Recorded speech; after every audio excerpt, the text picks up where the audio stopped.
Hello, how are you doing? This is the one time of the year that I make a non-bookish video because I want to talk about my favorite films that I've watched in the past year. And I'm doing this partly because these are all great movies that I'd really recommend, but also slightly selfishly, I'd love to hear your recommendations of the best films you've watched recently, because I'm going to be spending a lot of time on this couch here behind me next to the tree over the Christmas period watching a lot of movies. And I want more recommendations of great things to see. So please let me know about that in the comments below. But I watch a lot of films. According to my Letterboxd profile, you know, that social media app where you can record all the films you see and rate them, I've watched 244 films in the past year. But I'm just going to go through and list some of the best. There's 25 or so. Most of these are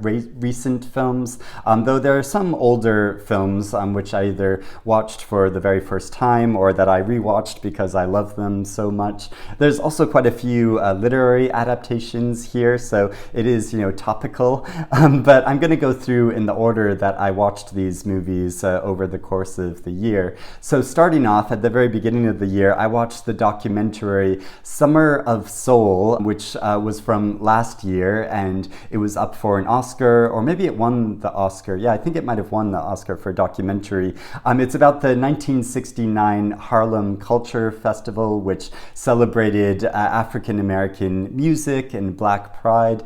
And it is just such a joyous experience and so fascinating. I just loved watching it and felt so happy after I'd watched it.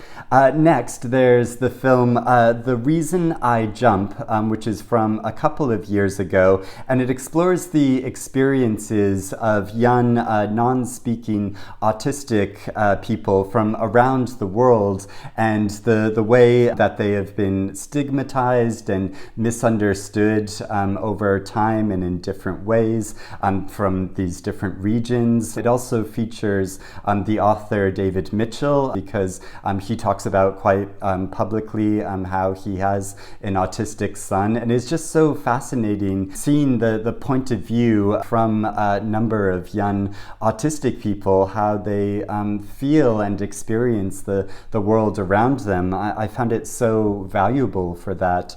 Also, there is the new movie by Pedro Almodovar, Parallel Mothers, which is about two mothers who bond in an unexpected way when they give birth on the very same day. It's the return to Almodovar films of Penelope Cruz. I mean, she's so much better in Almodovar films than she is in like Hollywood movies. And yeah, it's just a really great movie. He had a couple of duds a few years ago, but yeah, I think this is a kind of return to form for him. There's also the film Benediction, a Terence Davies film about the poet Siegfried Sassoon, who survives fighting in World War I and returns to England and heavily criticizes the government's continuation in the war. And it also explores his homosexuality and the kind of cultural elite and different gay people in the cultural elite in this really interesting way.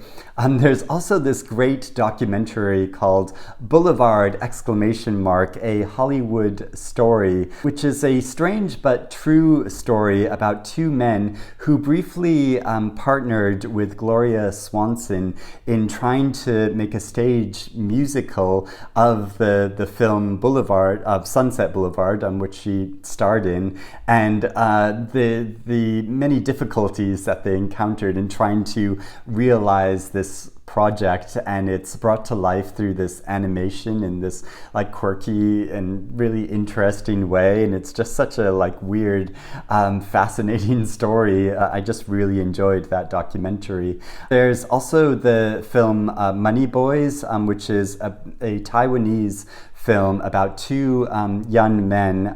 One begins working as an illegal hustler in order to help financially support his family, and about another young man who he knew when he was younger and he kind of reconnects with. And it's just really moving how it explores their sexuality and the way that they try to find their way in the world. There's the film The Humans, which is about a family get-together around Thanksgiving in a New York City apartment, and of course there's arguments and conflicts between them, but the film grows increasingly surreal as it goes along in this very intriguing way, and it's just so fascinating how it plays out, and I've never seen a movie like this before. I thought it was so interesting.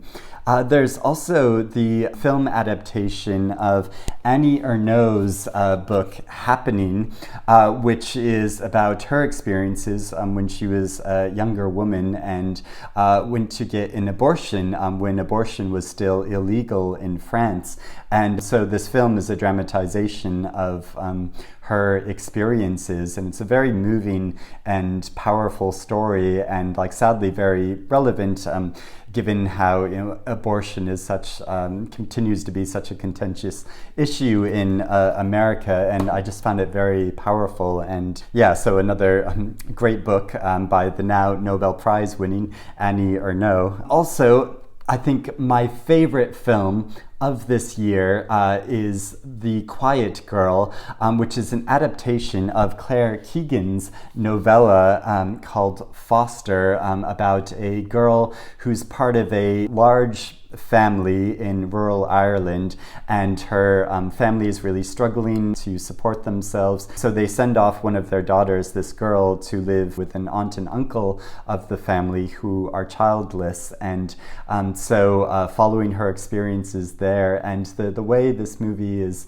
filmed, it's just so tender and beautiful and emotional. I cried, and it's just amazing. And so that is absolutely my favorite film of this year. Also, another really interesting film is Bergman Island, which is from last year, where a couple go on a retreat to the island Faroe in Sweden, which was the home of Ingmar Bergman, the great film director, and they go there to write their separate screenplays, and so it's about the tensions in their relationship, and the way this film plays out is so interesting, and it's such a fun way of engaging with the films of Ingmar Bergman, but not with directly engaging with them, but just more in a roundabout way of kind of making fun references to them. I also rewatched this past year the film from 1937 called Make Way for Tomorrow, which is about an older couple whose children have all grown up and all have their own separate lives. And this older couple find that they are broke. They aren't able to support themselves financially anymore, so they have to rely on their children's help, and none of their children can take them both in, so they separate to go live with two of these different children, and it's about the difficulty of them integrating into their adult children's lives, who are all very busy and don't really have time for them. Orson Welles described this movie as the saddest film of all time, and I think that's probably right, but it's also really beautiful and poignant. I just think it is such a moving story and film. There's also Francois Ozon, the great French film director. His most recent film called Everything Went Fine, which is about a woman whose father becomes terminally ill, and his illness is just dragging out. His quality of life is really poor, and he wants her to help him, assist him in his suicide, which is illegal in France. So it's about the difficulty of trying to negotiate that and engage that and move him to another country where it is legal, and to allow this to happen. It's obviously a very hard heart-wrenching story, but really powerful and moving. And Francois Ozon, he's such an interesting director, and he's very prolific, but makes films in a whole range of styles, from like very comedic films to then very serious films. This is obviously one of his more serious films. So yeah, that's really good. Also, another probably one of my favorite films of this year is RRR, this film which has taken the world by storm. I was lucky enough to see it in a cinema too, so I got the full epic experience of it. It's about two Indian revolutionaries and their epic battle and friendship as they eventually come to team up against the colonial English, who are very sinister, and the way the colonial English are portrayed is so like over the top, and they're really like stereotyped, but in a very fun way. I think it actually reminds me a bit of the fiction of Percival Everett in his novel The Trees, where the white characters in that story, he describes them as, absolutely outlandish and stereotypical, in a way that, like in a lot of English language films, traditionally or in the past, there have been many Indian characters who have been portrayed in a very stereotypical way. So it feels to me like totally justified and fine that in Indian film, these colonial English are played up in such a like ridiculous and over the top way. And I just found it really funny. But also this film is just wild and completely bombastic. And it is so crazy, but also really compelling and so well done. There's also the documentary Fire of Love, about a real-life couple of scientists who are both volcanologists and traveled around the world studying various different volcanoes and different types of volcanoes, and they recorded their experiences in this footage which you see in the documentary, and which is shown, and their unusual relationship and bond with each other over this subject matter, but also how they're both very unique individuals and just really complemented each other in their lives, and obviously living for long periods of time in these very harsh environments. It is so fascinating and really touching, and also really tense, because I hadn't heard of them before, so I don't know how their lives played out. So it was very tense, wondering what was going to happen to them, because obviously it's very dangerous going to all these volcanoes and they get very close to them. And so yeah, it is really tense, but really beautiful film. That's narrated by Miranda July, which seems like a very random choice at first, but it's totally apt for like the tone and the subject matter of this film in an odd way. And Miranda July is absolutely fascinating filmmaker and writer herself. There's also the film Palm Trees and Power Lines that I saw at a film festival. It's a very small indie film about a young girl, a teenage girl, who gets involved with a older man, and then the sinister things that occur, and how she doesn't really have any direction in her life, and isn't nobody really pays all that much attention to her, so she really latches on to this older man, and how she gets drawn into these much more sinister things is really moving and really powerfully portrayed.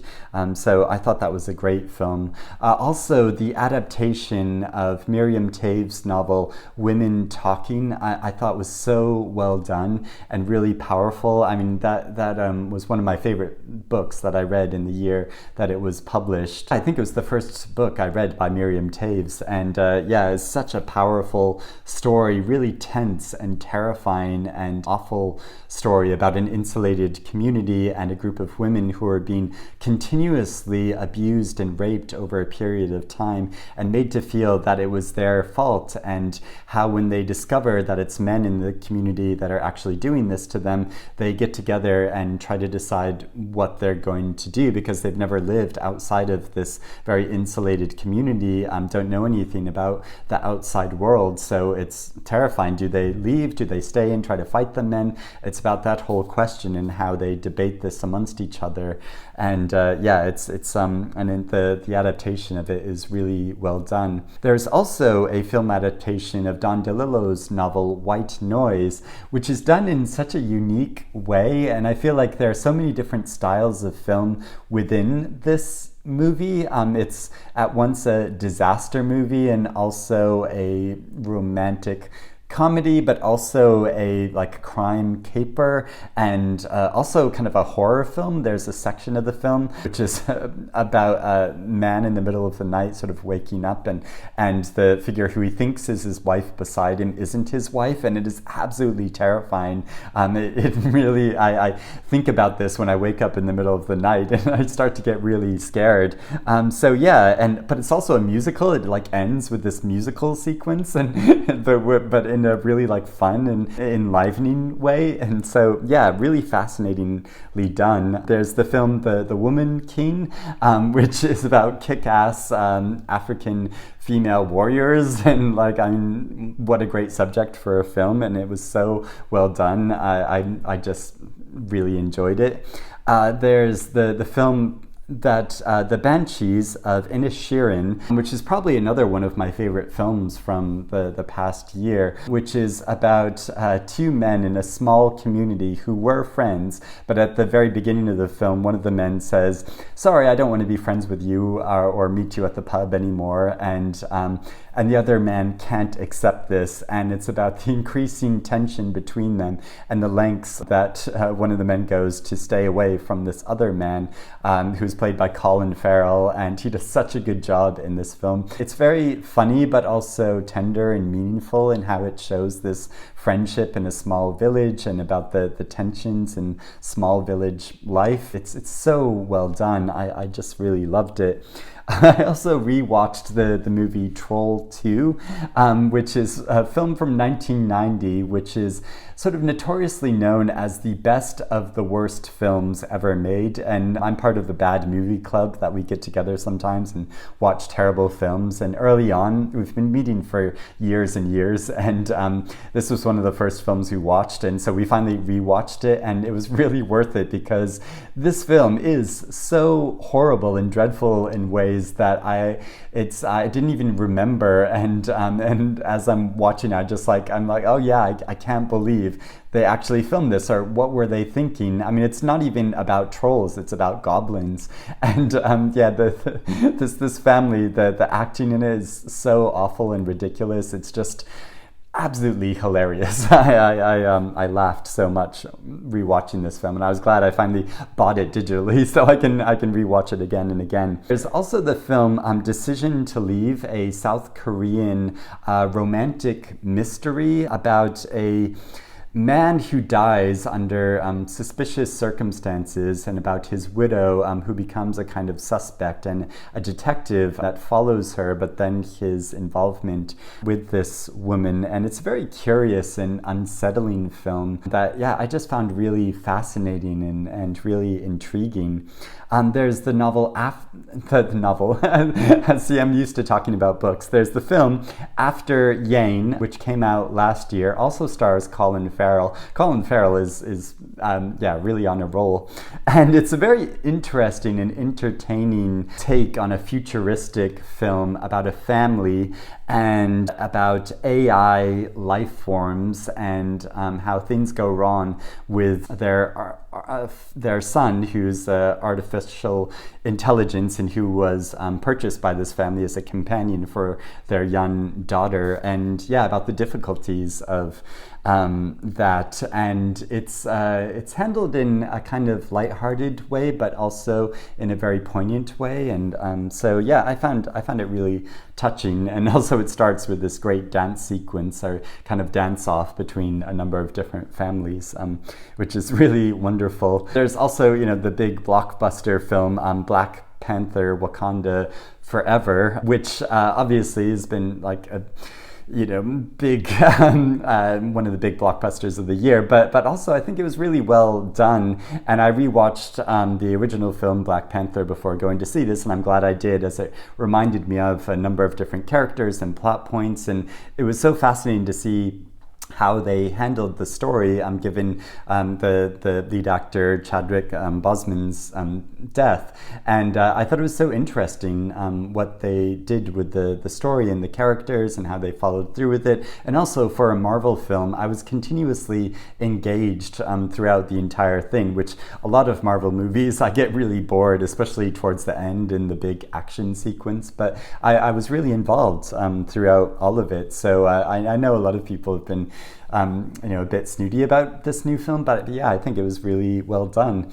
I also watched the film The Seawolf for the very first time, a film from 1941, which is an adaptation of a Jack London novel. It's very dark and moody film in this sort of like old Hollywood style, but in a way that I just found really compelling and really beautiful to watch. It stars Edward G. Robinson and the wonderful Ida Lupino, and just how it plays out. It's so dramatic, and I just really enjoyed it. There's also the film The Menu, which is such a twisted kind of spectacle of that's kind of humorous social commentary, but also a send-up of luxury dining in a way that I just found so like fun and compelling, and I just really enjoyed watching it. There's the new film Causeway, starring Jennifer Lawrence, who is a veteran of war who comes back with a very serious injury and her difficult road to recovery, but then also mentally recovering and trying to integrate in with the community again, and this unexpected bond she forms with another man who's going through his own issues, and her tensions with her mother and her brother, who she's kind of estranged from. And yeah, I just thought it's a very kind of low-key film, but very emotional in the way that it plays out, and I just thought it was really well done. There's also the film She Said, which is obviously a dramatization of the journalists who investigated the many cases brought up against Harvey Weinstein, and helped give women a voice who were his victims in the lead up to the Me Too movement. And yeah, I thought it was really powerful, really well done, and such an amazing, really inspiring story. And hopefully more people are made accountable for their actions like this. People who have abused their power and abused people that have worked under them.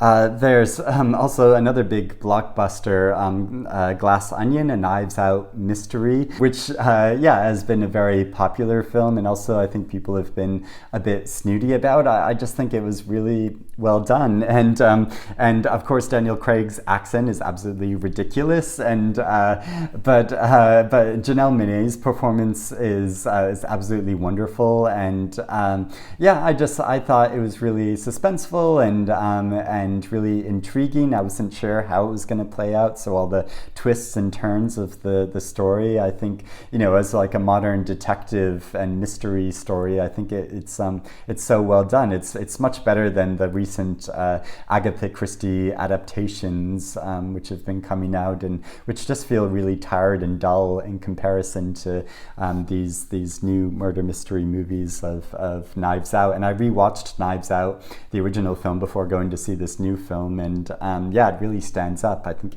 it's really good. And then finally, there's the film I watched just really recently called Emily the Criminal, starring Aubrey Plaza. It's a new film where she is a woman with a criminal record and history, which makes it really difficult for her to get employment. And so she gets an opportunity to join in some criminal activities, and so it's following her story, and which turns out to be very dramatic, but it's also really poignant in how it's capturing this experience of people who have had a criminal past and want to do good, but and make things right, but just find it so difficult to get employment and to get out of the massive amounts of debt that they might have accrued. And I thought it was a really powerful film, as well as being very suspenseful. So yeah, those are some of the best films I've watched in the past year. But if you want to connect with me on Letterboxd, you can see